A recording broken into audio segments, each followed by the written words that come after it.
Assalamualaikum warahmatullahi wabarakatuh.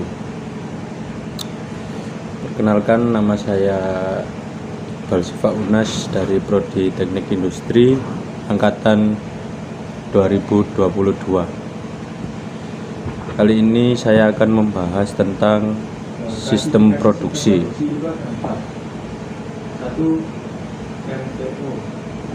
Agenda setel yang saya bahas adalah pengertian sistem produksi, klasifikasi sistem produksi, dan jenis proses produksi. Apa itu sistem produksi? Sistem produksi adalah suatu rangkaian dari beberapa elemen yang saling berhubungan dan saling menunjang satu sama lain untuk mencapai tujuan tertentu. Dengan kata lain, sistem ini merupakan sistem integral yang memiliki komponen struktural dan fungsional perusahaan. Klasifikasi sistem produksi. Yang pertama ada make to order. Make to order sendiri adalah sistem produksinya yang menjalankan proses produksinya merespon pesanan permintaan yang diterima. Proses produksi dilaksanakan mulai dari pengelolaan bahan baku hingga menjadi produk jadi, menunggu diterima pesanan permintaan dan dari konsumen. Hasilnya produksi segera dikirimkan sebelum batas waktu yang disepakati. Ya, contohnya seperti mie gacoan dan lain sebagainya. Yang kedua adalah make to stock atau MTS. Sistem produksi yang menjalankan proses produksinya berdasarkan peramalan. Proses produksi dilaksanakan mulai dari pengelolaan bahan baku hingga menjadi produk tanpa menunggu diterima pesanan permintaan dari konsumen. Hasil produksinya akan disimpan di gudang atau jaringan distribusi untuk mengantisipasi permintaan di masa mendatang. Contohnya seperti perusahaan yang bergerak di bidang F&B seperti Astor, Wafer, dan lain sebagainya. Next, assembling to order atau ATO.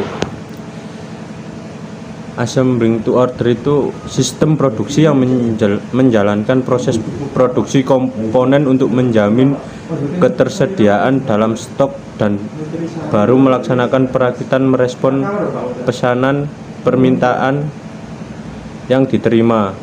Proses produksi dilaksanakan mulai dari pengolahan bahan baku hingga komponen siap rakit tanpa menunggu diterimanya pesanan. Namun untuk proses perakitannya menunggu diterima pesanan permintaan dari konsumen. Contohnya adalah seperti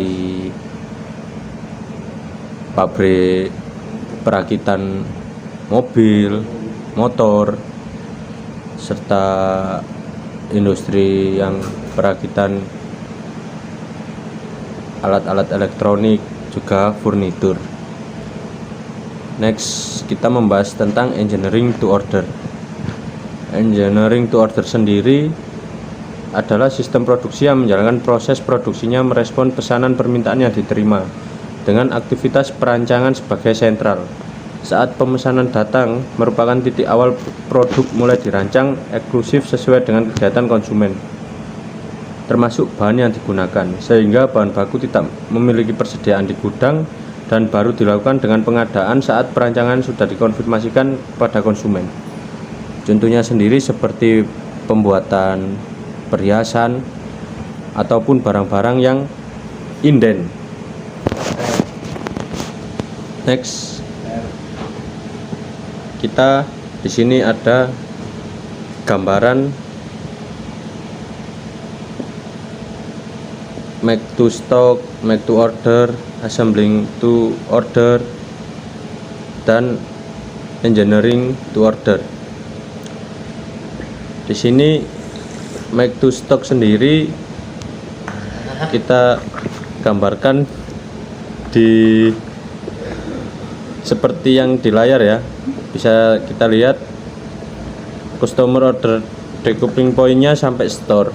Untuk make to order sendiri sampai di tengah-tengah antara brosur dan produksi. Untuk assembling to order sendiri ada di produksi, dan engineering to order tidak ada karena menunggu pesanan baru.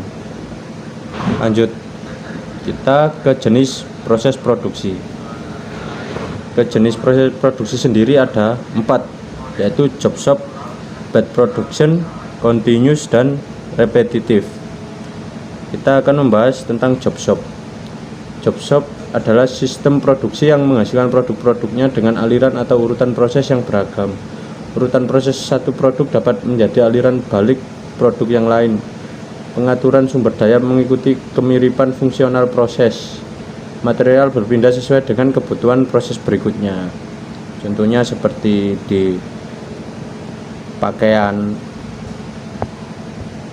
industri pakaian, contohnya seperti itu.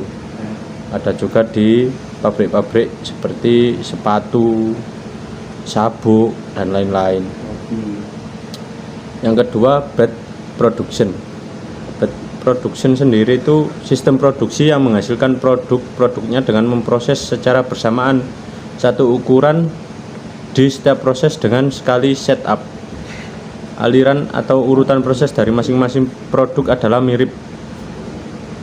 Pengaturan sumber daya mengikuti aliran proses dari produk tersebut. Contohnya seperti di pabrik minuman ya, seperti Aqua, itu ada satu batch, ada dari 19 liter, 1500 ml, 600 ml, dan seterusnya. Kita lanjut pembahasan tentang continuous. Continuous sendiri adalah proses produk akan berlangsung selama 24 jam terus menerus. Jika proses produksi dihentikan, ada beberapa kerugian akan terjadi.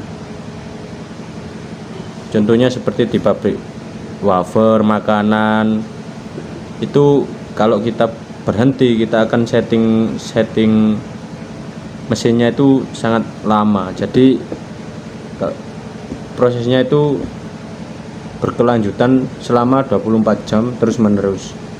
Dan yang terakhir kita membahas tentang repetitif. Repetitif sendiri dalam proses industri produk dihasilkan dengan jumlah yang banyak, dan proses biasanya berlangsung dengan langkah pengerjaan yang berulang-ulang dan serupa. Proses dapat dihentikan sewaktu-waktu tanpa menimbulkan kerugian. Seperti itu contohnya, itu seperti yang ada di gambar itu ya teman-teman.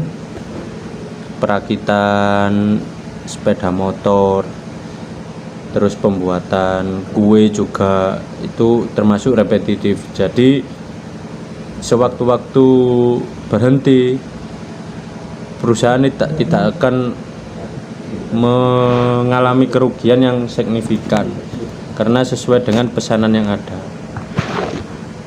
Baik, presentasi akan saya akhiri. Terima kasih. Bila ada salah kata dalam presentasi ini, saya mohon maaf sebesar-besarnya. Wassalamualaikum warahmatullahi wabarakatuh.